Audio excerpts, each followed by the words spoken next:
Welcome back to Cruising Sanctuary, Final Fantasy XIV Endwalker in the new patch, patch 6.1, Newfound Adventure.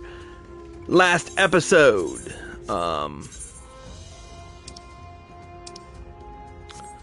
well, how to put this? We went through...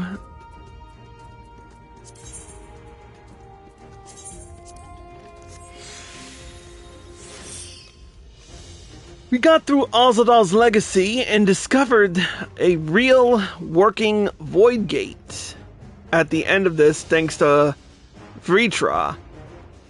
So many questions left unanswered, though. So let's get right down to it with the next quest, A Brother's Grief.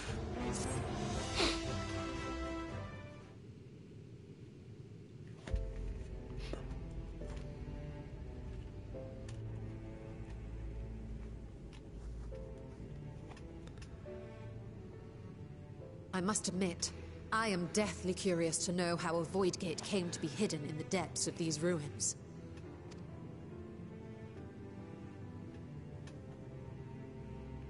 To tell that tale, we must first peer far to the south, and even further into memory.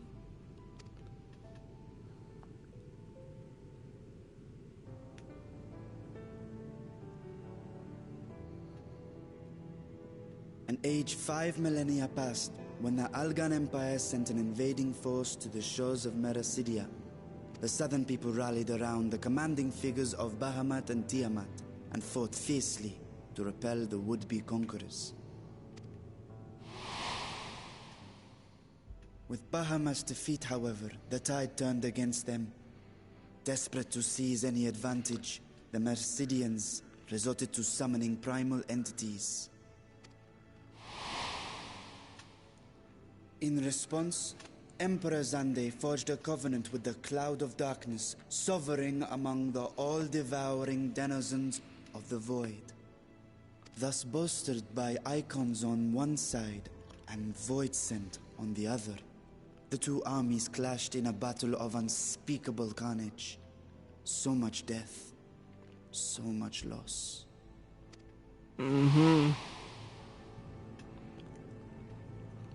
I consider myself well versed in that period of history, yet you speak as one who witnessed it happen. Indeed, I did. I heard Tiamat's roar of defiance and sped toward that war-torn land.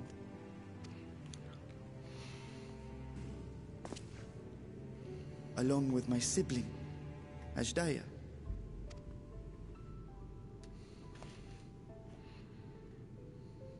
We dragons are not male or female as men are wont to classify, but elder sister is the closest a mortal tongue can come to describing what she meant to me. I was the last of our brood to hatch, and Ashdaya cared for me where my sire could not. Thus I was with her when Tiamat roared. I was with her when she journeyed south, and I was with her when she fought against the void-sent hordes.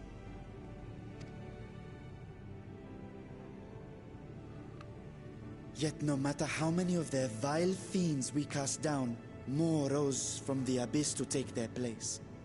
Faced with an unwinnable war of attrition, Ashdaya risked her all on a final gamble. She plunged through the void gate itself to strike at the root of their strength.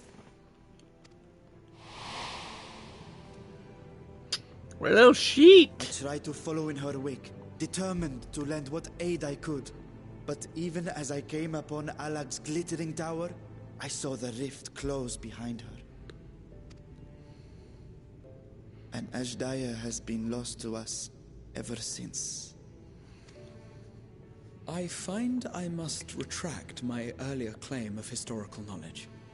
Nowhere in the Crystal Tower's archives did I see mention of such noble sacrifice. That does not surprise me.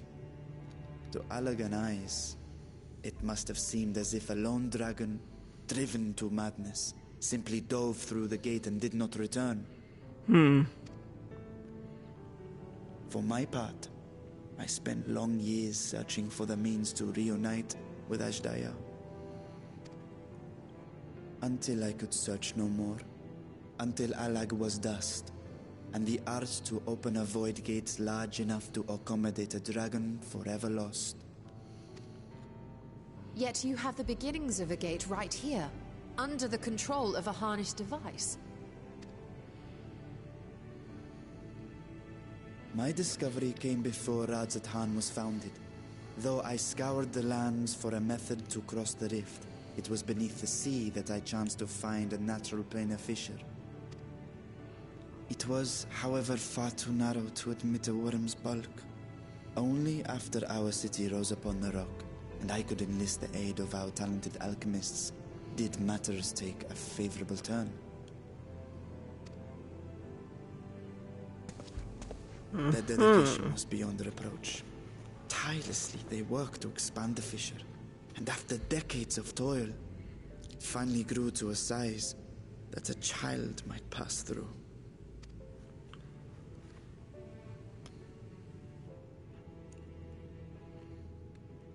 Not long ago, you told us that you called out to your kin, that Ashdaya's answer was silence. I suspect the conclusion to your tale is not a joyful one.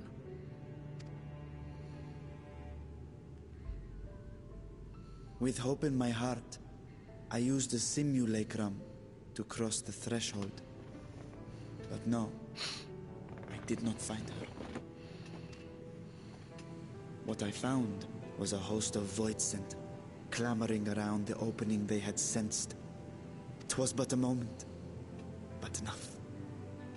I had no choice but to retreat and allow the portal to contract once more. The gate was a threat to your people. You had to decide between endangering Razathan and abandoning your sister. And you chose the latter. Sounds about 'Twas right. not that thy sibling scorned thy call. 'Twas that she was trapped beyond a barrier through which neither roar nor dragon may pass. Even now, in the desolate world of the 13th. I can scarce imagine your pain, yet it was wise not to linger in that place. Too long a sojourn, and even a being of your power risks being warped into a creature of the void. You've seen this phenomenon before, when we stepped into the darkness.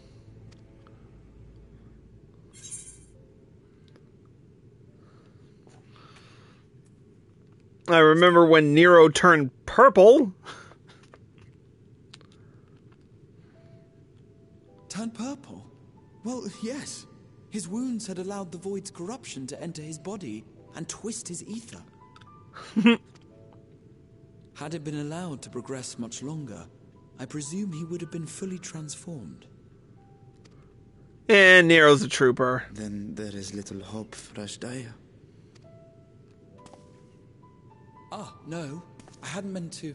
I speak only of possibilities. The scales of the first brood are extraordinarily resistant to ethereal fluctuations. They are the protective talisman's core components after all, and even the corruption I described would struggle to overcome. Of course. With the warding scale in one's possession, one could conceivably survive a stay in the 13th without being warped by its energies.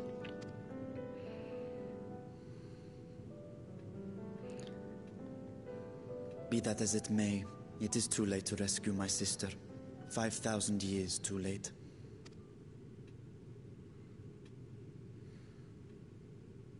And now countless others look to me for guidance and protection.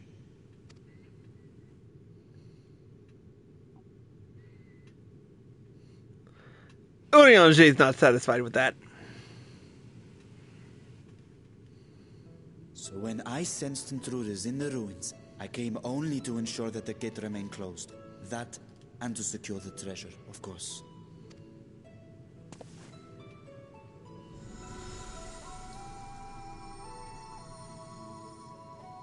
I wish only to forget the rest.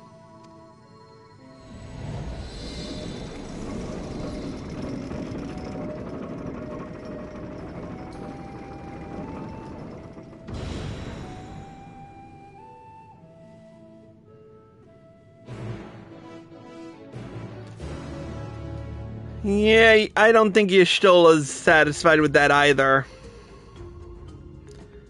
I feel like Y'shtola's gonna fuck something up. So they managed not only to expand the fissure, but also manipulate it as one might a gate. Astonishing. Is there any chance I could learn more of how this feat was accomplished?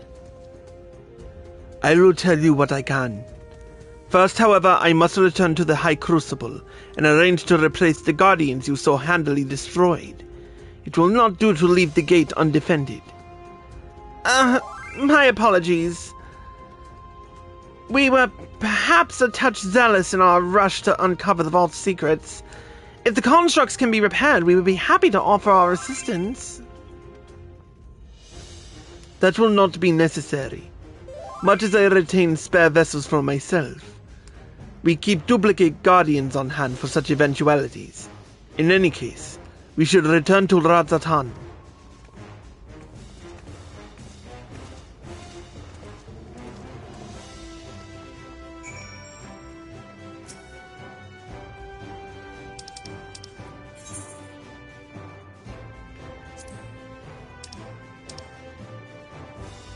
Alright, back to Razatan.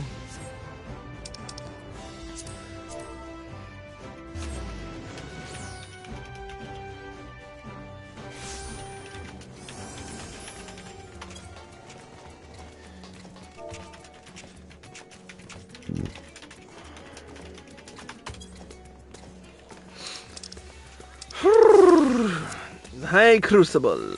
Wait, don't we? No, we don't. I could have sworn they put an aetheryte here, but I guess not.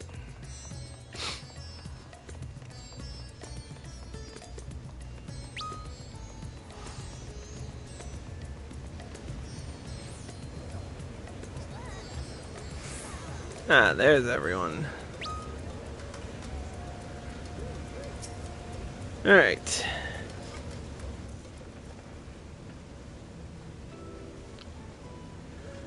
I promise we will discuss the voidgate further, but first I must attend to the matter of the vault sentinels. As your instruments have no doubt informed you, the Kapikuru has been reduced to so much scrap.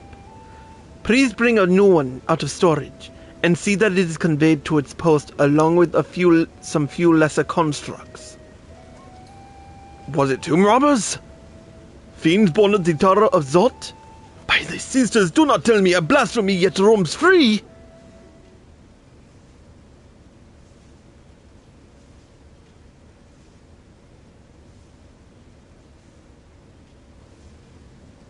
Yeah. Yeah, everyone. We might as well be honest. The truth will out. Why such pretty faces? Surely it isn't you who are responsible for these. Oh. Well, the details aren't important. I shall see it done immediately.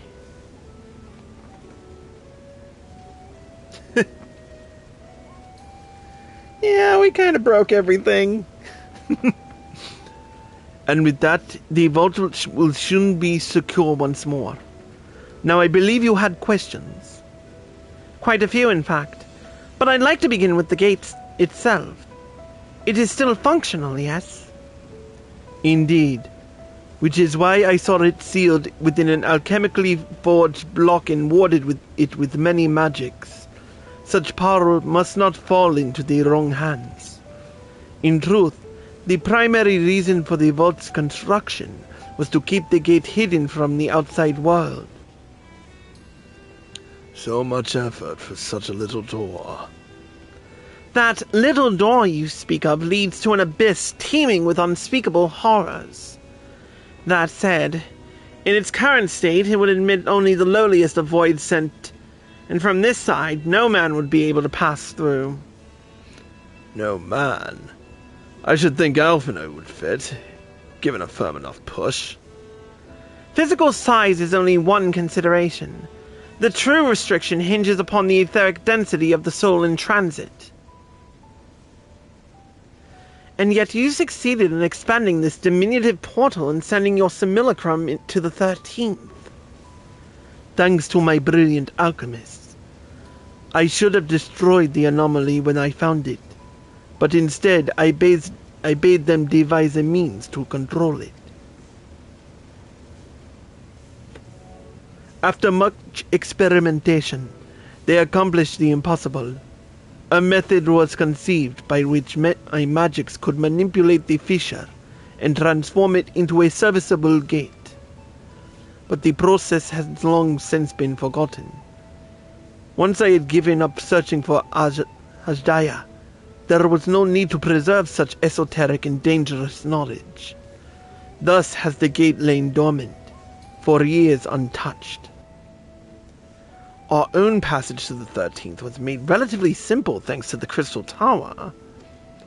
An ancient mechanism channeled the tower's vast stores of energy to open a void gate, one bound to a covenant made with the Cloud of Darkness. Once that sovereign entity was beaten back, however, the covenant was broken and the doorway severed from its connection to the void. Theoretically, it should be possible to reconnect the gate by forging a new pact with another void sent. But such deals usually end in betrayal and death. In any case, we should attempt to gain an understanding of the bounty gate. Mayhap you could resume the search for your sister? As I have already explained, I put those futile hopes to rest centuries ago. My place and my duty is here now. Ah, I had meant to ask. What prompted you to search the vault in the first place? It was all Estinian's idea. I'm throwing Estinian under the bus. As I recall, 'twas you who was chasing tales of undersea ruins. Well, as you have seen, the fabulous wealth from these stories is quite real, if not its rumored origin. But I am afraid I must assert a prior claim. I've been adding to that trove for years, little by little, but the time has come to spend it, that I might alleviate my people's suffering. Then we are of one mind. We had no intention of taking it for ourselves. Isn't that right, my friend? Yep.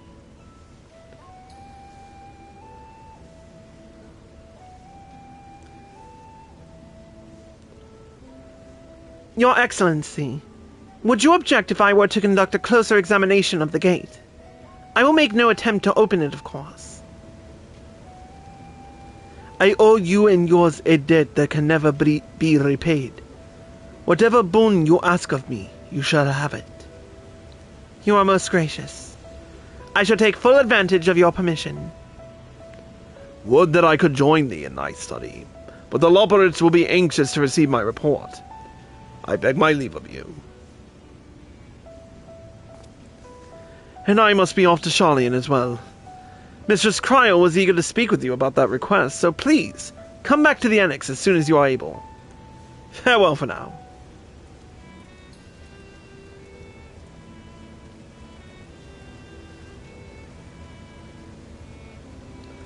We can discuss my findings once I return.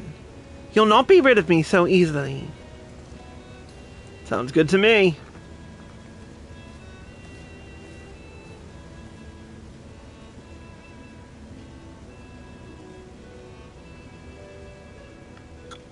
You may now undertake the Chronicles of a New Era Quest series, Myths of the Realm. Speak with the fresh-faced student at the Baldessian Annex to accept the first quest.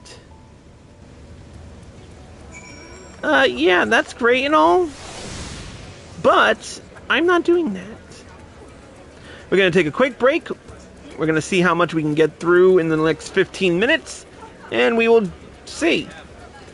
Until then, that's it for this episode. If you're watching on Twitch, stay tuned. If you're watching on YouTube and you like this video, click the follow button, the like button below, and leave a comment. Here are all the links provided to where you need to go, and we will see you all next time.